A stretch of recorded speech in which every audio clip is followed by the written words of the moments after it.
Hello guys, welcome to my YouTube channel. तो हम पढ़ रहे थे अल्कोहल बनाने की सामान्य विधियां जो हमारी कंप्लीट हो गई थी, और उसके बाद हम अल्कोहल का व्यावसायिक निर्माण वाली विधियां पढ़ रहे थे, जिसमें से हमने 2-3 विधियां पढ़ ली थी। जिसमें से आज जो नेक्स्ट विधि है वो है आपकी हाइड्रोबोरेशन ऑक्सीकरण प्रक्रम। तो हाइड्रोबोरेशन ऑक्सीकरण प्रक्रम क्या होता है, देखिए। इस प्रक्रम में जल का अप्रत्यक्ष योग और एंटी मार्कोनी का नियम लागू होता है। इसमें क्या होता है, जो हाइड्रोबोरेशन ऑक्सीकरण प्रक्रम होता है, इसमें क्या होता है, जल का अप्रत्यक्ष योग और एंटी मार्कोनी नियम लागू होता है। एंटी मार्कोनी का नियम आपको पता होगा।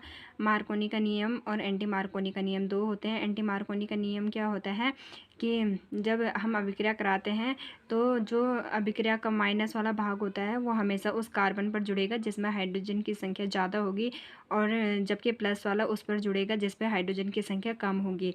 तो इस रिएक्शन में आपको दिखेगा कि एंटी मार्कोनी का नियम किस प्रकार से लगता है। तो क्या है, जब एल्कीन पर बोरीन की क्रिया करते हैं तो पहले योगात्मक उत्पाद प्राप्त होता है जो क्षार या H2O2 आपका पेरोक्साइड होता है। H2O2 की उपस्थिति में प्राथमिक अल्कोहल देता है।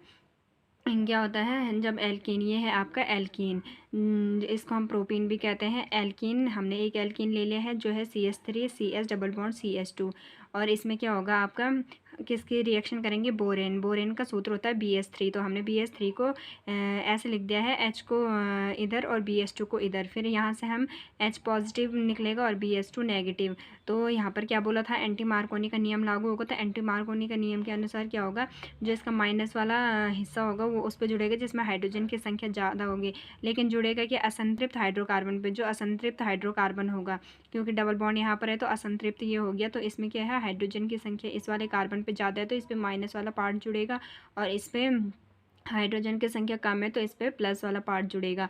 तो सिंपल आपको ये जोड़ देना है। तो क्या बन जाएगा, CH3CH पे एक H और जुड़ गया यहाँ से, तो ये हो जाएगा CH2, और ये आपका CH2 पहले से है और इस पर आपका जुड़ जाएगा BH2, और प्लस अब इसमें क्या करेंगे, इस पर वाटर की रिएक्शन कराते हैं। तो वाटर की रिएक्शन करने पे क्या होगा, इस पे H2O2 पेरोक्साइड की उपस्थिति में, तो यहाँ से क्या हो जाएगा, H पॉजिटिव का और यहाँ से BH2 नेगेटिव का। तो यहाँ से BH3 बाहर निकल जाएगा और यहाँ पर OH बचा है, ये OH इस पर जुड़ जाएगा, और क्या बनेगा आपका CH3 CH2 CH2 OH, ये बन गया अल्कोहल यहाँ पर। फिर उसके बाद जो नेक्स्ट है आपका वो है कार्बोहाइड्रेट के किण्वनीकरण से। कार्बोहाइड्रेट के किण्वनीकरण करते हैं तो क्या होता है, वह प्रक्रिया जिसमें जटिल अणुओं को विशिष्ट एंजाइमों के द्वारा मंद गति से सरल अणुओं में अपघटित किया जाता है, किण्वनीकरण कहलाता है। किण्वनीकरण वह प्रोसेस होती है जिसमें क्या होता है, जो जटिल अणु होंगे यानी बड़े अणु जो होंगे उनको जब एंजाइमों के द्वारा क्या किया जाता है, मंद गति से छोटे अणु या सरल अणुओं में अपघटित किया जाता है, तो उस प्रक्रिया को किण्वनीकरण कहा जाता है। किण्वनीकरण में आपकी जो फर्स्ट प्रोसेस होती है वो होती है शर्करा, शीरा, सोरा, सुक्रोज से एथेनॉल का निर्माण। ये सब एक ही चीज़ होती है। इसे शर्करा कहो, शीरा, सोरा या सुक्रोज कहो, ये सब क्या होता है, ये चारों नाम एक ही है। इनसे क्या होता है, एथेनॉल का निर्माण करते हैं हम पहले। तो क्या होता है, ये सब क्या होता है, कार्बोहाइड्रेट होते हैं। जब सुक्रोज का जल अपघटन इन्वर्टेज एंजाइम की उपस्थिति में करते हैं तो ग्लूकोज और फ्रक्टोज प्राप्त होते हैं, और ग्लूकोज को लंबे समय तक जाइमेज एंजाइम क्या होता है, ईस्ट की उपस्थिति में गर्म करने से क्या होता है, हमें एथेनॉल प्राप्त होता है, यानी कि अल्कोहल प्राप्त होता है। तो इसमें क्या होता है, ये है आपका सुक्रोज का फॉर्मूला C12H22O11 प्लस। इस पर क्या करते हैं हम, इसका जल अपघटन करते हैं, तो इस पर H2O की रिएक्शन करेंगे, किसकी उपस्थिति में, इन्वर्टेज एंजाइम की उपस्थिति में। इन्वर्टेज एंजाइम की उपस्थिति में करेंगे तो क्या होगा, आपका ग्लूकोज और फ्रक्टोज के मॉलिक्यूल प्राप्त होंगे, एक ग्लूकोज एक फ्रक्टोज।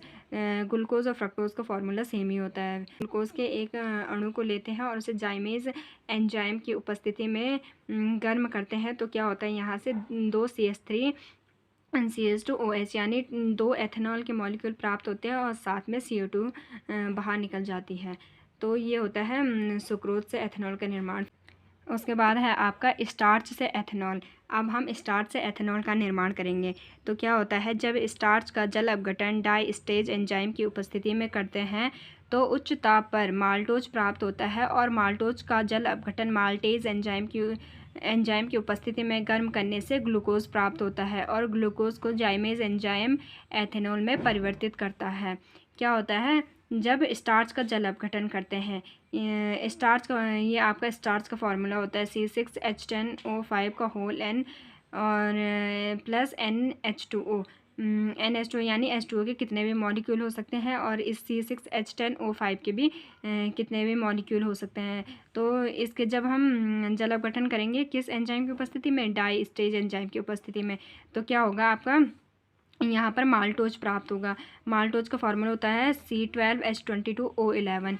यहाँ पर माल्टोज प्राप्त हो गया। फिर माल्टोज का क्या करते हैं, जल अपघटन। फिर हम माल्टोज के अणु को नीचे लेते हैं, फिर इसका जल अपघटन यानी वाटर की रिएक्शन करते हैं। तो क्या होता है, जब हम इसके वाटर की रिएक्शन करेंगे तो क्या हो जाएगा इसमें, और इसको करते हैं माल्टेज एंजाइम की उपस्थिति में, और इसमें क्या हो जाएगा, फिर ग्लूकोज बन जाएगा। इसमें ग्लूकोज प्राप्त होता है और ग्लूकोज को फिर क्या करते हैं, जाइमेज एंजाइम की उपस्थिति में गर्म करते हैं। तो क्या हो जाता है, यहाँ से फिर 2 एथेनॉल के मॉलिक्यूल प्राप्त होते हैं और साथ में CO2 बाहर निकल जाती है। तो ये होता है स्टार्च से एथेनॉल का निर्माण हो जाता है। तो ये 3 मेथड थे जो इसमें बचे हुए थे। अब हमारे इसके व्यावसायिक निर्माण भी कंप्लीट हो गए हैं और इसके बाद हम क्वेश्चन आते हैं एक एक नंबर में, 1-2 उनको देख लेते हैं। इसमें से क्वेश्चन आ सकते हैं 1 नंबर में, जैसे पूछ दिया परिशोधित स्प्रिट किसे कहते हैं। तो क्या होता है, प्रभाज्य आसवन विधि द्वारा प्राप्त 95% एथेनॉल को परिशोधित स्प्रिट कहते हैं। और दूसरा क्वेश्चन है परिशुद्ध स्प्रिट, परिशोधित और परिशुद्ध इसमें डिफरेंस होता है। परिशुद्ध स्प्रिट या अल्कोहल किसे कहते हैं, तो 100% अल्कोहल को परिशुद्ध अल्कोहल कहते हैं। परिशुद्ध स्प्रिट या परिशुद्ध अल्कोहल किसे कहते हैं, तो क्या होता है, जो 100% अल्कोहल होता है उसे परिशुद्ध अल्कोहल कहते हैं। और जबकि परिशोधित स्प्रिट क्या होता है, जब प्रभाज्य आसवन विधि द्वारा प्राप्त 95% एथेनॉल होता है तो उसे परिशोधित स्प्रिट कहते हैं।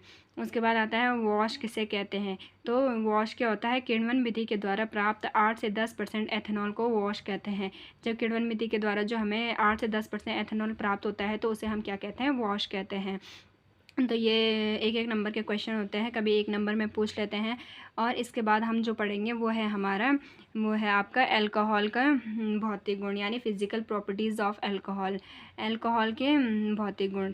अल्कोहल के भौतिक गुण क्या होते हैं, अल्कोहल क्या होता है, एक रंगहीन द्रव होता है, यानी ये कलरलेस होता है, जिनका स्वाद तीक्ष्ण और विशेष गंध वाले होते हैं। इनका स्वाद क्या होता है, तीक्ष्ण होता है और विशेष गंध वाले होते हैं। जिन अल्कोहल में कार्बन की संख्या क्या होती है, 12 से अधिक होती है, वो कैसे होते हैं आपके, वो होते हैं रंगहीन और गंधहीन मोम की तरह ठोस होते हैं। जिनमें कार्बन की संख्या 12 से अधिक हो जाएगी वो रंगहीन तथा गंधहीन मोम की तरह होते हैं। अब हम इसमें पढ़ते हैं कि अल्कोहल की विलेयता। अल्कोहल जल में किस प्रकार से विलय होते हैं, तो क्या होता है, अल्कोहल के निम्न सदस्य जल के साथ पूर्ण विलय होते हैं। अल्कोहल के जो छोटे सदस्य होते हैं यानी जिनमें कार्बन की संख्या कम होगी तो वो क्या होंगे, आपके जल में पूरी तरह से क्या होंगे, घुल जाएंगे, सॉल्यूबल होंगे। और जबकि क्यों होते हैं ये विलय, क्योंकि ये ध्रुवीय होने के कारण जल के अणुओं के साथ अंतराणविक हाइड्रोजन बंध का निर्माण करते हैं। ये क्या होते हैं, ये ना ध्रुवीय होते हैं और ये क्या करते हैं, वाटर के मॉलिक्यूल के साथ ईजिली इंटरमॉलिक्यूलर हाइड्रोजन बॉन्ड का निर्माण कर देते हैं।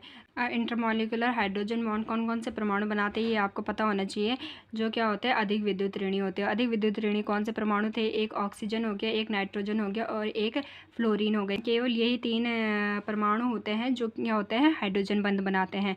तो जब ये तीनों परमाणु क्या होते हैं, आपस में एक दूसरे के संपर्क में आते तो इनके बीच क्या होता है, हाइड्रोजन बंध का निर्माण होता है, जिसे हम क्या कहते हैं, अंतराणविक हाइड्रोजन बंध या इंटरमॉलिक्यूलर हाइड्रोजन बॉन्ड।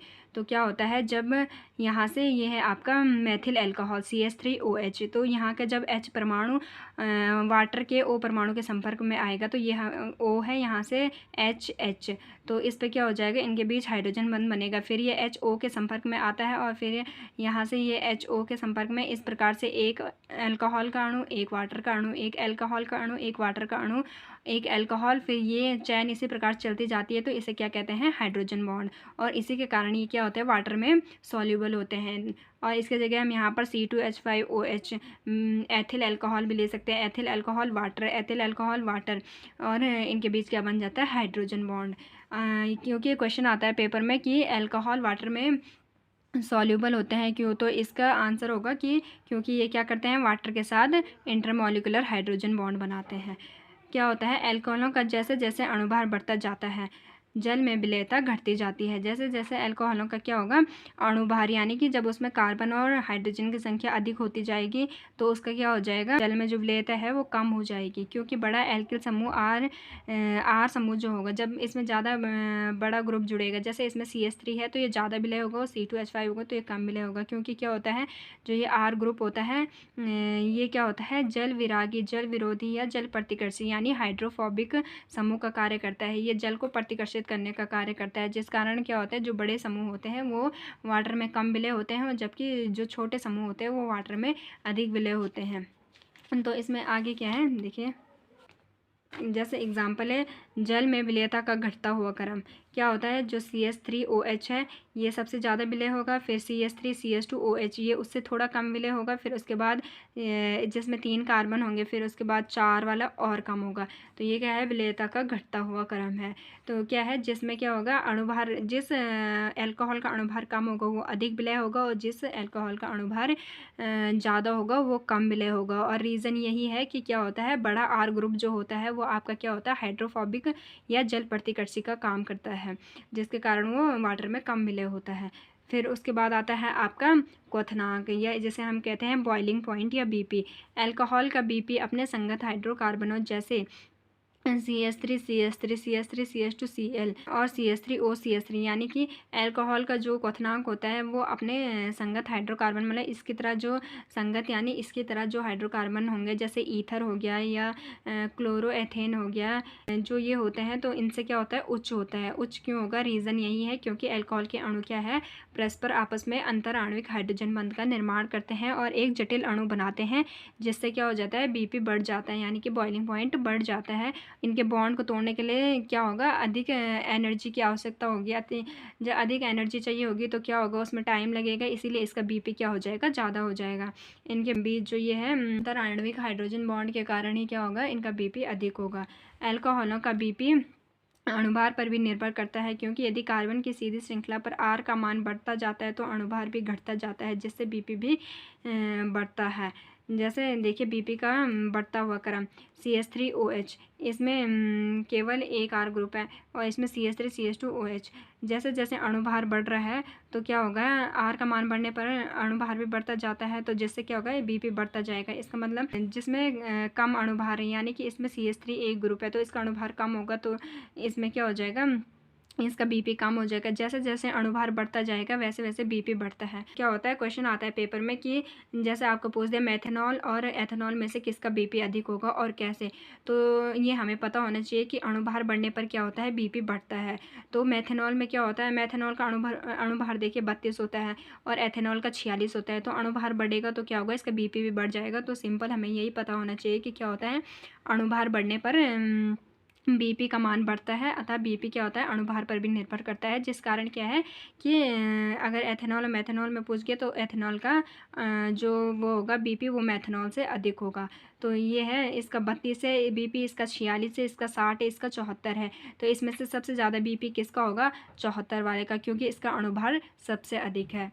तो देखिए, जैसे क्वेश्चन है जो मैंने आपको बताया था कि मेथनॉल एवं एथेनॉल में से किसका BP अधिक होगा और कैसे, तो इसमें क्या होगा, मेथनॉल और एथेनॉल में से एथेनॉल का BP अधिक होगा, क्योंकि एथेनॉल का अणुभार मेथनॉल से अधिक है, और अल्कोहलों का जो BP है वो क्या है, अणुभार पर ही निर्भर करता है। तो BP हो गया सिंपल, आपको बॉइलिंग पॉइंट समझ में आ गया होगा। अब क्या होता है, PST अल्कोहलों का BP का सही क्रम निम्न है, अर्थात प्राथमिक अल्कोहल का BP सबसे अधिक होगा, क्योंकि वह अधिक ध्रुवीय होने के कारण हाइड्रोजन बंध बनाने की क्षमता अधिक रखता है, और तृतीयक अल्कोहल का BP सबसे कम होता है, क्योंकि वह कम ध्रुवीय होता है और हाइड्रोजन बंध बनाने की क्षमता भी बहुत कम रखता है। क्या बोल रहे हैं देखिए, इसमें सबसे ज़्यादा जो PST अल्कोहलों में से BP का सही क्रम क्या होता है, प्राथमिक अल्कोहल जो होता है उसका BP सबसे अधिक होता है। प्राथमिक अल्कोहल का BP सबसे अधिक क्योंकि वहाँ क्या होता है, अधिक ध्रुवीय होने के कारण। अधिक क्यों होता है, क्योंकि उसमें हाइड्रोजन बंध बनाने की क्षमता अधिक होती है। तो ये आपका प्राथमिक अल्कोहल, फिर ये सबसे इसका BP सबसे अधिक होता है। फिर उसके बाद आता है द्वितीयक अल्कोहल। द्वितीय अल्कोहल की ध्रुवीयता थोड़ी कम होती है प्राथमिक अल्कोहल की तुलना में। और फिर उसके बाद तृतीयक अल्कोहल, तो ये BP का घटता हुआ क्रम है। सबसे अधिक BP प्राथमिक अल्कोहल का, फिर द्वितीयक अल्कोहल का, फिर तृतीयक अल्कोहल का। पेपरों में कभी कभी ये क्वेश्चन भी आ जाता है कि इनके बीपी का सही क्रम बताइए, यानी बॉइलिंग पॉइंट या इनके क्वथनांक के सही क्रम में लगाइए। तो क्या होता है, फर्स्ट डिग्री अल्कोहल का सबसे अधिक होता है और सेकंड डिग्री अल्कोहल का कम और तृतीय अल्कोहल का सबसे कम होता है। तो ये हो गए आपके अल्कोहल के जो फिज़िकल प्रॉपर्टीज़ थी ये आपके कंप्लीट हो गए। और कल हम पढ़ेंगे इसमें केमिकल, जो अल्कोहल की केमिकल प्रॉपर्टीज़ होती है, कल हम वो पढ़ेंगे। आई होप आप सबको ये समझ में आ गया होगा। तो आज के लिए इतना ही। Thank you.